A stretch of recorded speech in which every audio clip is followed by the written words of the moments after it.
নমস্কার, ইউটিউবের সকল ভক্তদের জানাই আন্তরিক প্রীতি, শুভেচ্ছা, অভিনন্দন।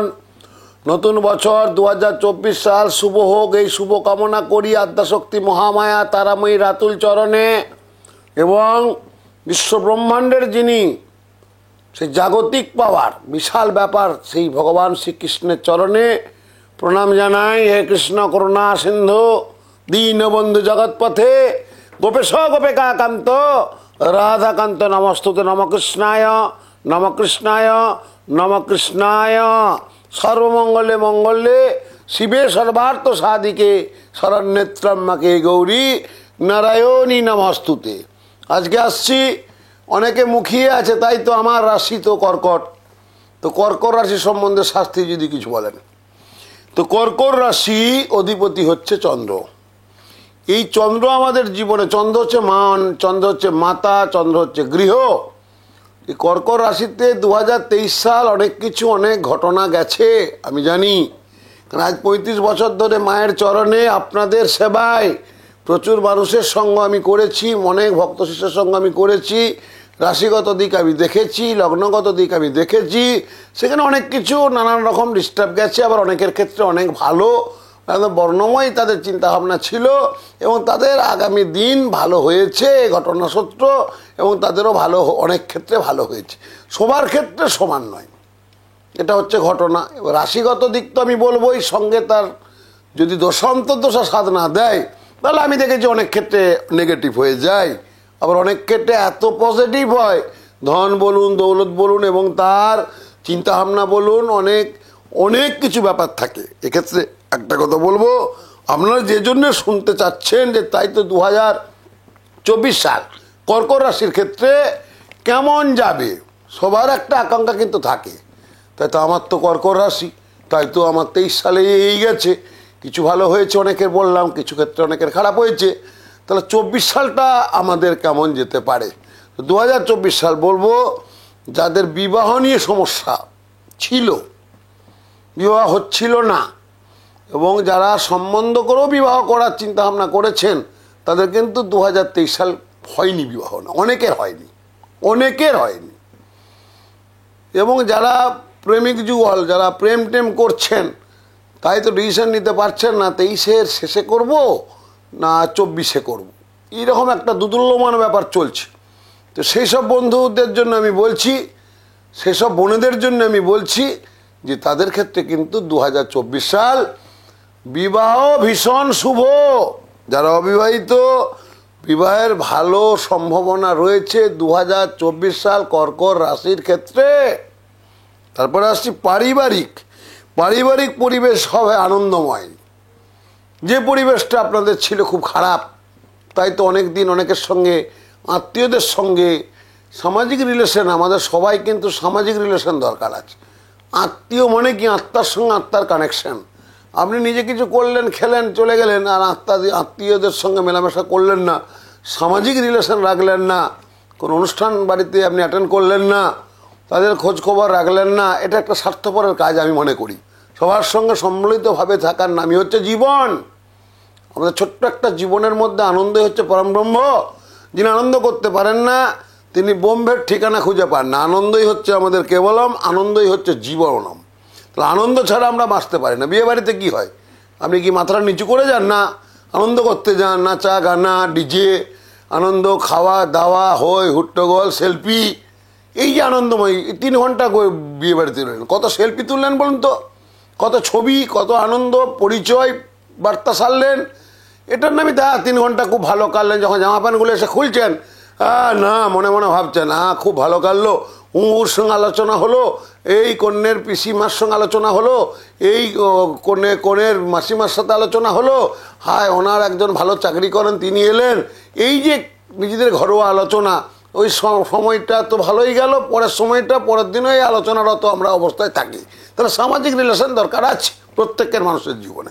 একাকিত্ব ঠিক না, রোগ আসে, শোক আসে, যন্ত্রণা আসে, জ্বালা আসে, তা আমি বলবো আনন্দ করুন। তো পারিবারিক পরিবেশ হবে আনন্দময়। অর্থবৃদ্ধি করার অনেক সুযোগ আছে 2024 সাল, উপায় আছে। কি উপায়? যারা ব্যবসা করছেন দ্বিতীয় কোনো ব্যবসার যোগ আসবে, যারা চাকরি করছেন চাকরির কিছু ভালো হবে, যারা চাকরি পাচ্ছেন না আদৌ বিভিন্নভাবে অ্যাপ্লাই করছেন বিভিন্ন কোম্পানিতে, সরকারি বেসরকারি বিভিন্নভাবে, কারণ বেকার সমস্যা একটা বড় যন্ত্রণাময়, একটা জ্বালাময় অবস্থা। সেখানে যাদের কর্কট রাশি তাদের ক্ষেত্রে বলবো একটা ভালো সুসম্ভাবনা রয়েছে 2024 সাল। এবং স্বাস্থ্যর কিছু সমস্যা দেখা যাবে, একটা হাঁপানি যারা ভুগছেন তাদের কিন্তু হাঁপানি কষ্ট হবে, অ্যাজমার কষ্ট হবে, রিদিমের প্রবলেম হবে, পেটের সমস্যায় ভুগবেন, লিভার কিছু সমস্যা থাকবে, এগুলো একটু সচেতনতা দরকার আছে। এবং কঠিন কাজ যারা পেশাদারদের সঙ্গে যুক্ত আছেন তাদের কিন্তু কর্মজীবনে বৃদ্ধি পাবেন, এটা বলে দিলাম। যারা অ্যাডভোকেট, যারা জ্যোতিষ নিয়ে সাধনা করছেন, যারা ডাক্তার্স, তাদের ক্ষেত্রেও কিন্তু অনেক শুভময় দেখা যাবে। কারণ প্রচুর ডাক্তার আমার ভক্ত আছে, ডাক্তার আমার শিষ্য আছে, আধ্যাত্মিক প্রেম ছাড়া তো বড় জায়গায় কেউ পৌঁছাতে পারে না। তাদের মধ্যে আধ্যাত্মিক প্রেম ছিল, মেডিকেলে ভালো র্যাঙ্ক করে রীতিমতো প্র্যাকটিস করছে, ভালো জায়গায় গেছে। সেরকম অনেক ডাক্তার আমার মায়ের মন্দিরে আসেন, আমার ভালো লাগে, উনি যেন ডাক্তার, কিন্তু ডাক্তার উনি একজন, কিন্তু আধ্যাত্মিক প্রেমটা ওনার মধ্যে বেশি আছে, অটোমেটিক সে বড় হচ্ছে। তো তাদের জীবনে অনেক সুখ সমৃদ্ধি আসবে, বিশেষত কর্মকেন্দ্রিক একটা ভালো যোগ আমি পাচ্ছি। এবং ভ্রমণ যারা করছেন, যারা ভ্রমণ পিপাসু অনেক আছে, খুব অল্প ইনকাম কিন্তু বেরিয়ে যায় লোটা কম্বর নিয়ে, দার্জিলিং যাচ্ছে, গ্যাংটক যাচ্ছে, ছোটো ছোটো ট্যুরে তারা চলে যায়। তাদের ক্ষেত্রে কিন্তু যারা 2023 সালে আটকে ছিলেন, 24 সাল কিন্তু ভ্রমণ পিপাসু যারা, তাদের ক্ষেত্রে ভীষণ ভালো যোগ। কর্কট রাশির ক্ষেত্রে ভীষণ ভালো যোগ আছে যারা ভ্রমণ পিপাসী। আর আমি একটা ছোট্ট টোটকা দিই, এই শুভর মধ্যে অনেক কিছু অশুভ ঘটে, তাই তো আমার কর্কট রাশি শাস্ত্রীজি বললেন ভালো, কিন্তু আমার একটু দেখা যাচ্ছে ডিস্টার্ব হচ্ছে। তাদের ক্ষেত্রে বলবো বছরের প্রথম দিনটি 1 জানুয়ারি 5টি আতপ চাল, 5টি গুনে গুনে আতপ চাল খেয়ে সকালবেলা স্নান করে খেয়ে জল খেয়ে নেবেন 1 গ্লাস, ভীষণ ভালো হবে। সঙ্গে প্রত্যেক বুধবার সিদ্ধিদাতা গণেশের পুজো, আমরা প্রথম যখন পূজা অর্চনা করি কোনো দেবদেবীর আরাধনা করতে গেলে এটা মায়ের বর দেওয়া আছে, মা দুর্গার বর দিয়ে আছে, আপনারা জানেন, সেটা বিস্তারিত একদিন বলবো। আগে কিন্তু আমরা সিদ্ধিদাতা গণেশের পুজো করি। তো দেখছেন যে তাই তো আমার কিছু কিছু ডিস্টার্ব হচ্ছে, কোনো কারণ নেই, অকারণে ঝামেলা আছে। তাদের ক্ষেত্রে বলবো প্রত্যেক বুধবার সিদ্ধিদাতা গণেশকে, যারা গণেশ ভালোবাসে অবশ্যই করবেন, 21টি দুর্বা ও 4টি লাড্ডু দিয়ে পুজো করুন। এ পুজো করে এর মধ্যে 2টো লাড্ডু ইঁদুরকে খাওয়ান আর 2টো লাড্ডু ব্রাহ্মণকে খাওয়ান, ভীষণ ভালো হবে। এবং প্রতি বৃহস্পতিবার, বুধবার এটা বললাম, কর্কট রাশি যাদের তাদের ক্ষেত্রে বলবো প্রতি বৃহস্পতিবার ঈশান কোণে 8খানা ধূপ জ্বালান। এটা 3 মাস করুন, দেখবেন বাড়িতে যে অশান্তি ঝামেলা 23 সাল থেকে চলে আসছে, শুরুতেই সেই ঝামেলা মিটছে না ভাবছেন, তাদের ক্ষেত্রে তো অবশ্যই অবশ্যই অবশ্যই বলবো ভীষণ ভালো হবে। এবং আধ্যাত্মিক চেতনা বাড়াতে হবে, যদি পারেন একটা ভালো মুক্ত পরে নিতে পারেন জাতক জাতিকার ক্ষেত্রে, তাতে করেও ভীষণ ভালো হবে। সেটা মাদের মেয়েদের তর্জনী বাঁহাতে, ছেলেদের তর্জনী ডানাতে, কালচার মুক্ত পরবেন না, যদি পারেন ভ্যানিজুয়েলা মুক্ত, ভীষণ ভালো কাজ দেবে, শরীর মনকে সন্তুষ্ট রাখবে। গ্রহজনিত যে সমস্যাগুলো আছে সেগুলো কিন্তু অনেক ভালো থাকবে। সামান্য আমি প্রতিবিধান দিলাম, তবে যা কিছুই করুন না কেন, আমার মনে হয় আমরা যখন শরীর স্বাস্থ্য খুব খারাপ থাকে আমরা ডাক্তারখানা যাই, আমরা যখন গ্রহের অশুভ প্রভাব পড়ে আমরা বুঝতে পারছি আমাদের বিরাট ফাঁড়া চলছে, আমরা একটা ভালো অ্যাস্ট্রোলজারের খোঁজখবর নিই, ভালো সাধকের খোঁজখবর নিই। তাই তো কেন আমার ছেলেটা এরকম বিগড়ে গেল, আমার ছেলেটা তো ভালো ছিল।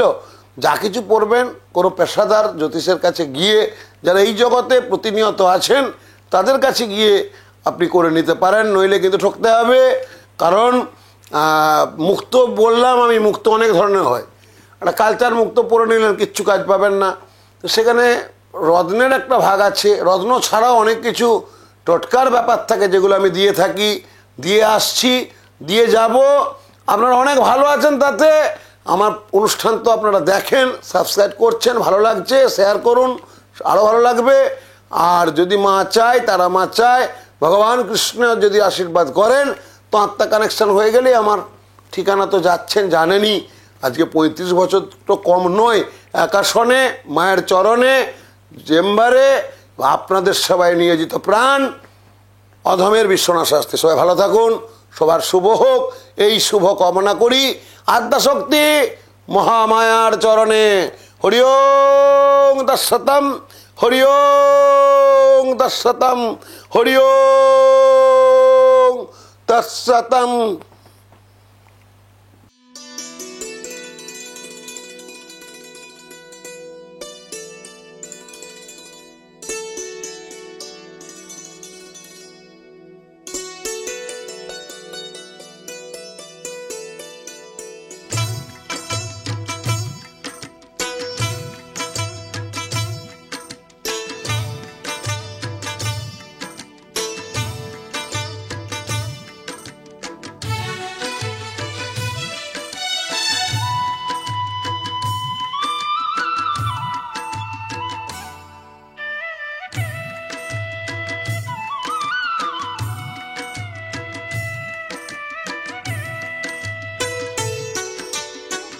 গুরুবরকে জানাই গো প্রণাম, তস্मै শ্রী গুরুবে নমঃ।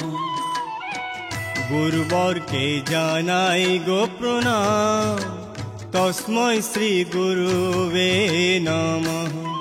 হবে স্বপ্ন সাকার, মিটে যাবে অন্ধকার, হবে স্বপ্ন সাকার, মিটে যাবে অন্ধকার।